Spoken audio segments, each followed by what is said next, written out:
100 बार गिरेंगे फिर भी हम चढ़ाई करेंगे इस पर। इसका अभ्यास है हमको नष्ट करने का। तो आज से हम प्रण लेते हैं कि तू हमें कितनी बार गिराएगा।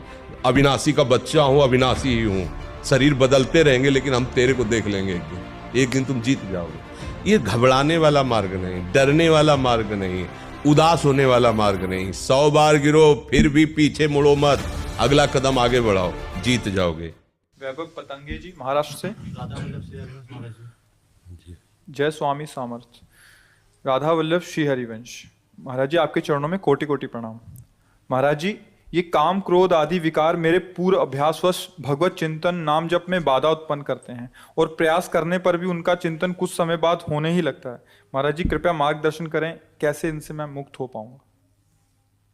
आपकी जब बात इतनी समझ में आ गई है कि प्रयास करने पर कुछ समय बाद उनका चिंतन होने ही लगता है, मतलब कुछ समय आप बचा पा रहे हैं अपने आप को, तो आप समझो ऐसे महान विश्व विजयी त्रिभुवन विजयी अगर काम से कुछ मिनट आप अपने को बचा पा रहे हैं तो आप समझो आपको युक्ति मिल गई जिससे आप उस पर विजय प्राप्त कर लेंगे। ऐसा अपने को असमर्थ नहीं होना, क्योंकि वो बहुत पुराने से हमको पटकते चले आ रहे हैं, हमें परास्त करते चले आ रहे हैं, तो हमारा स्वभाव बन गया है हारना। नहीं हारना, हम प्रभु के जन हैं, हमारे पास प्रभु का नाम है।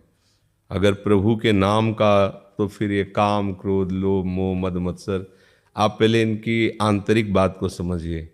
इनका निवास, जैसे किसी दुश्मन को मारना हो तो उसका निवास खोजे, उसकी कमजोरी खोजे, तभी तो उसको परास्त किया जा सकता है। तो काम का निवास जानते हो कहाँ है? अहंकार पर, देहाभिमान पर काम का निवास। अंतःकरण में 4 करण है, मन बुद्धि चित्त अहंकार। इस अहंकार में मैं पुरुष हूं, मैं स्त्री हूं, मैं भोगता हूं, मैं करता हूं, ये इसकी भूमि है, इस पर ये टिकता है और ये निरंतर नहीं कहीं वास कर सकता। भगवान के वचन है, मात्रा स्पर्शास्तु कौन्तेय शीतोष्ण सुख दुखदा आगमा पाइनो अनित्यास तास्ते तिक्षस्व भारत। भगवान कह रहे हैं आगमा ये आता जाता है। कहाँ आता जाता है? अहंकार में आता जाता है। इसके घर का दरवाजा बंद करना पड़ेगा आने का। जब तक आप अपने में कुछ भी बल समझते हैं अहंकार, तब तक ये आपको परास्त करता रहेगा। और जिस दिन आप निर्बल होकर प्रभु की शरण में इस अहंकार को समर्पित कर दिए, फिर किसी की ताकत नहीं कि आपको परास्त कर सके। और ये निर्बलता तभी आएगी जब आप नाम जप खूब करेंगे। महाराज अभी 4-5 दिन हो गए नाम जप में खंड पड़ रहा है महाराज। देखो 4-5 दिन की बात कहते हो, अगर 4-5 जन्म में अभ्यास ठीक हो जाए तो बहुत बड़ी बात है। अनंत जन्मों से बिगड़ेल मन अगर 4-5 दिन से अभ्यास ले रहा है, कोई बड़ी बात। आप पहले गंभीरता समझो। ये उकताए हुए कमजोर पहलवान जानते हो क्या करता है? जब अखाड़े में जाएगा तो पूरी की पूरी ताकत तो 2 मिनट में दिखा देगा, फिर इसके बाद धम्म से नीचे गिर जाएगा। जोरदार पहलवान क्या करता है? पहले जाकर सामने वाले को केवल संभालता है, उसके हर दांव का काट मारता रहता, फेंकता नहीं। पहले उसको थकाता है, फिर जब देख लेता थक गया तब वो अपने दांव पे चढ़ा के मारता है, तो वो विजयी होता है। कभी भी अच्छा पहलवान एकदम जाके अपनी सारी बातें पेश नहीं कर देगा युद्ध में कि वो कला कौशल दिखा, नहीं, उसको शत्रु पक्ष को निर्बल करना है। तो हमारे पास हम ऐसे ही हम कमजोर हैं, एकदम पूरी ताकत लगा देते, फिर काम आया तो बोले अब वो जो आया वो करवा ले गया, अब हम क्या करें। ऐसे नहीं, पहले उसको रोकना सीखो। हमें परास्त नहीं करने की बात सोचनी, पहले हमें उसको सहना सीखना है। उसका वार आ रहा है, यम ही न व्यथ्यन्त्येते पुरुषम पुरुषर्षभ सम दुखा सुखा धीरम स्वमृतत्वाय कल्पते। ये सूत्र केवल याद करने के नहीं है, जीवन में उतारने के। काम आ रहा है, क्या आ रहा है लेके? वासना। क्या वासना? स्त्री शरीर तो पुरुष शरीर संबंधी आकर्षण, पुरुष शरीर स्त्री संबंधी या जनेन्द्रीय संबंधी आकर्षण, उसके पास दूसरा पावर नहीं है। अब उसको हमें देखना है कि धर्मयुक्त है या अधर्मयुक्त। अगर धर्मयुक्त है, गृहस्थ है, हम कहीं विवश हो रहे हैं तो उसमें कोई पाप नहीं है, तुम्हारे घर का सूत्र है, गृहस्थ धर्म में हो।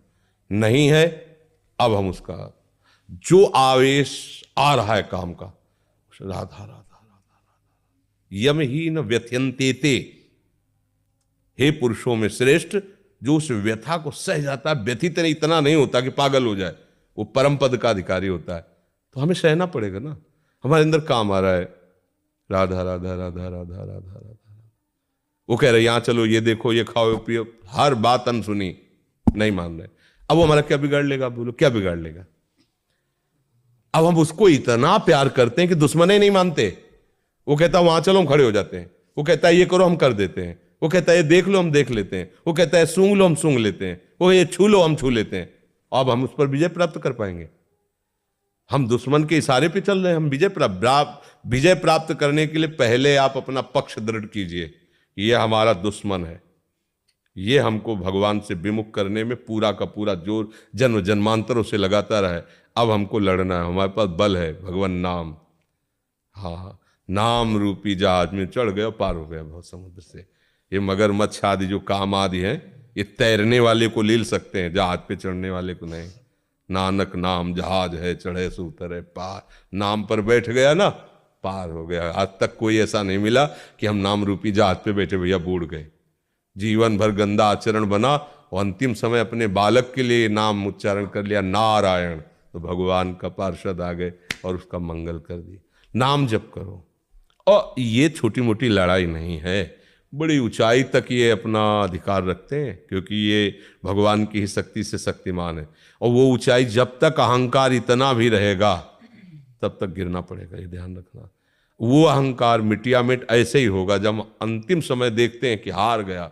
ये जीव बहुत कपटी है, ये कहेगा कि मैं हार गया, लेकिन अंदर से नहीं हारता। भगवान अंदर की बात देखते हैं। जब अंदर से हार गया तो हरि गुरु उसकी बाँह पकड़ लेते हैं। फिर गुरु मेहरबान, चेला पहलवान, कोई उसे परास्त ही नहीं कर सकता, कोई परास्त नहीं। ऐसा नहीं कि ये काम क्रोध केवल आपको ही सताए हैं, ये संतों को तो आते ही नहीं हैं या आए ही नहीं हैं। सबको रोना पड़ा है, सबको भगवान से प्रार्थना, नाथ मुझे बचा लो। और प्रभु का नाम, प्रभु का बल, धीरे धीरे ऐसी स्थिति, ऐसी ऊंचाई आई कि वो छू ही नहीं पाते उन्हें, निर्मल अवस्था में भगवान। और आगे चलकर तो कोई काम आदि रह ही नहीं जाते, सब भगवत स्वरूप हो जाते हैं, सब भगवान है, सब में प्रभु, ऐसा अनुभव होने लगता है। पहली बात तो घबराओ मत। ये जो हमारा रोना धोना शुरू हो जाता है, ये सबसे बड़ी हानि है।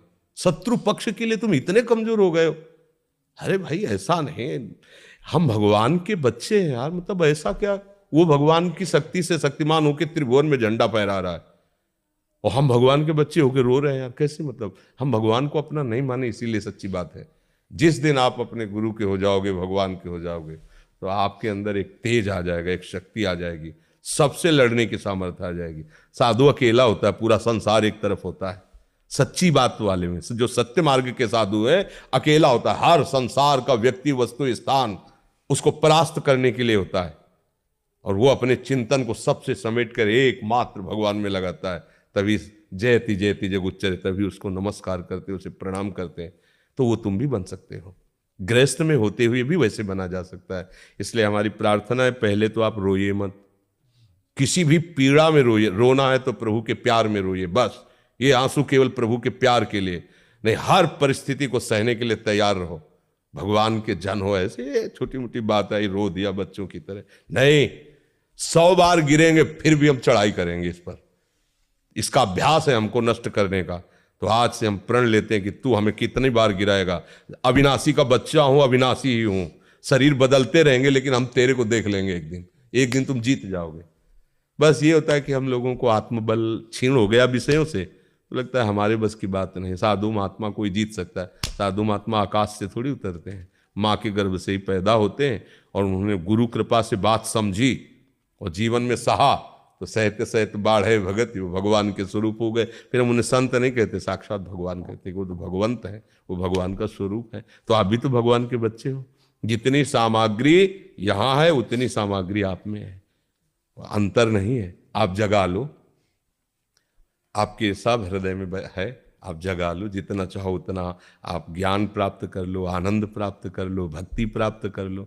ये घबराने वाला मार्ग नहीं, डरने वाला मार्ग नहीं, उदास होने वाला मार्ग नहीं। 100 बार गिरो फिर भी पीछे मुड़ो मत, अगला कदम आगे बढ़ाओ, जीत जाओगे, क्योंकि प्रभु है। अगर यार 100 बार हार गया तो अब क्या होगा? नहीं, ये अगर प्रभु का बल लेकर हमको परास्त करता है तो हम भी प्रभु का बल ले। हम भी तो अविनाशी हैं, हमारा स्वरूप अविनाशी है। शरीर विनाशी, शरीर बदलते रहेंगे, देखेंगे एक दिन तो तेरे पर विजय प्राप्त, पक्का जीत जाओगे। अगर जीत न जाते तो शास्त्र में ऐसा न लिखा होता, साधु महात्मा ऐसे ना होते। इसलिए अच्छे से देखो, आप छोटे छोटे बच्चे बच्चियां, भगवान का कोई मनोरंजन नहीं, भगवान का आश्रय लेकर रूखा सूखा जो बनते हैं खाते रात दिन। अभी देखो पाठ में लगी, संस्कृत का ग्रंथ है राधा सुधा निधि, इतनी इतनी बच्चियां हैं, बड़े बड़े संस्कृत के ज्ञान रखने वाले भी चूक कर देते हैं, ऐसा ग्रंथ है महामहिम, और उसको देखो बच्चे गा रहे हैं। क्या हुआ? अभ्यास। क्या हुआ? समर्पण। हमारा लक्ष्य भगवत प्राप्ति। छोटे छोटे बच्चों के टसक में हमारे माई श्यामा जी को रात। अब हम उसी मन को गलत आचरणों में लगा दिया, तो अब जवान हुए तो अब गलती हम पर राज्य कर रही। हमारी तो गलती हुई ना, हम गलत जगह लगा दिया तो अब हमारा अभ्यास गलत हो गया। हमको अभ्यास सुधारना है, बिल्कुल घबराना नहीं। नाम जप हमको अपनी जिह्वा से करना है। ये जो लोग सोचते हैं ना कि हमारा नाम जप होता नहीं, मन से नाम जप, अरे मन सिद्धों का लगता है, जिन्होंने बहुत साधना की तब मन लगा। अब आपको क्या करना है? वहां तक पहुंचने के लिए जीभ से जपो, नाम जप करो, जो गुरु ने दिया उसको जप करो। करते करते वो धीरे धीरे उतरेगा हृदय में। जब हृदय में उतरेगा तो जीभ बंद हो जाएगी, चल रहा है नाम, मन राजी हो गया उसमें। जैसे आपने कहा कुछ मिनट तो लगता है, इसके बाद भाग जाता है, तो कुछ मिनट लगा ना तो आपकी जीत हो गई। अगर 100 में 1% मन लगने लगा तो तुमने नस पकड़ ली मन की। अब 99% आने में देर नहीं लगेगी। क्यों? अनंतो जन्म का बिगड़ेल मन 1% मान गया, बस बस अब तो चढ़ाई कर दो, अब तो देर नहीं लगेगी, वो आ जाए। 1% वश में हो गया तो बात बन जाएगी। एक कदम आप सुधार के भगवान की तरफ चलने लगे, जीत हो गई, जीत हो गई। क्योंकि आपके साथ भगवान नाम है, संतों की कृपा है। ये जितने महापुरुष है ना, ये मरते नहीं है, ये भगवत स्वरूप है, ये गुरुजन महापुरुष विराजमान। जब आप भजन के लिए कदम उठाओगे ना तो बिना मांगे इनका आशीर्वाद मिलता है। ये कृपा ना करें तो अपने लोग माया मुक्त नहीं हो सकते। ये सब गुरुजनों की कृपा है, जो अव्यक्त रूप से विराजमान संत महात्मा सदगुरुदेव हैं, वो उन कृपा करते हैं। तब हम लोगों के अंदर उत्साह आता है भगवान को। क्योंकि जैसे हम आपको देख रहे हैं तो हम आपसे प्यार कर सकते हैं, लेकिन हमने प्रभु को देखा नहीं, उनसे बात नहीं की। अब उनसे प्यार करना जिनको देखा नहीं, उनके लिए सब कुछ समर्पित करना जिनको देखा है ना, उनको छोड़ना है उनके लिए कितनी कठिन बात। जिनको देखा नहीं, जिनसे हमने कभी बात नहीं की, उनके लिए सब कुछ काट देना है संसार का, नहीं रखना किसी से प्यार, नहीं हमें कोई भोग भोगने, उनके लिए। ये हमारी सामर्थ्य है। ये उन अव्यक्त महापुरुषों के संतों के जो विराजमान है वो कृपा कर देते, तो ऐसे नांगे हमें पता भी नहीं चला और भगवान के मार्ग में चलने लगे। तो उनकी कृपा केवल हमारे ऊपर या इन्हीं के ऊपर थोड़ी कि लाल पीला पहने तो उनकी कृपा नहीं, उनकी सब पर मोरी बराबर दया। भगवान ने कहा ना, सब मम प्रिय सब मम उपजाए। भगवान सब मेरे प्यारे हैं, सब मेरे बच्चे हैं सब। हाँ, अब जो बच्चे कुमार्गगामी हैं तो फिर दंड विधान है, तो उसे भोगो। उनका प्यार किसी के लिए पक्षपाती नहीं होता, वो बहुत कृपा करते हैं। और जब आप उनका भजन करते हो तो आपको अनुभव में आता है कि भगवान पक्षपात करके हमें ज्यादा प्यार कर रहे हैं। और एक को लगता है भगवान जो है हमारे ऊपर नाराज है। तुम ऐसे कर्म कर रहे हो तो तुम्हें ऐसा अनुभव हो रहा है, वो नाराज नहीं है, वो तो बड़े कृपालु हैं, वो तो हर समय कृपा ही करते रहते हैं। समझ में आ गई बात?